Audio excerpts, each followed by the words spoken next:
Саламатсыңарбы? Японча онлайн курсуна кош келипсиңер. Бүгүн тачичсето тамгаларын өтөбүз. Та тамгасы. Та тамгасы 1, 2, 3, 4. 4 баскычтан турат.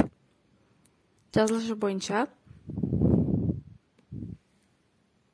1, 2, 3, 4. 1, 2, 3, 4. Ушундай сыяктуу жазылат. Та тамгасы колдонулган сөздөр тайя, дөңгөлөк, таику, дене тербия, же физкультура сабагы, катачи, фигура дегенди түшүндүрөт. Кийинкиси чи тамгасы. Чи тамгасы 2 баскычтан турат. 1, 2. Жазылышы 1, 2. Ушундай түрдө жазылат.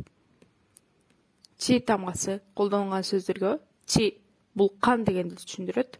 Чикүү бул дүйнө же жер шарын түшүндүрөт. Денчи бул заряд. Телефондун же башка нерсенин денчиси болот. Андан кийин цү тамгасы 1 баскычтан турат. Солдон оңго карай жазылат. 1, 1. Үстү узунураак, асты кыскараак болот. Чи тамгасы, цү тамгасы колдонулган сөздөргө цүчи бул кум, цүкүэ бул парта же стол, айсачы учурашуу, ачый ысык дегенди түшүндүрөт.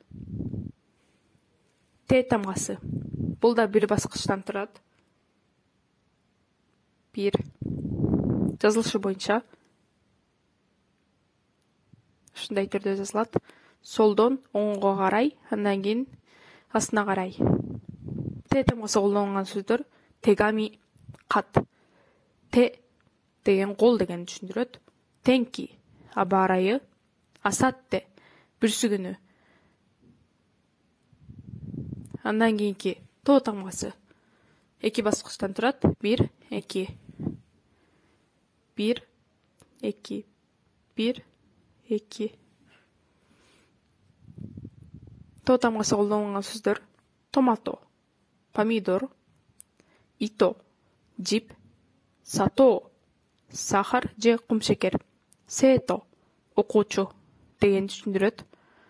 Көңүл бурганыңыздар үчүн чоң рахмат. Эгер видео жакса, лайк баскычын басып, подписка баскычын басып, колдоп койсоңуздар болот. Чоң рахмат.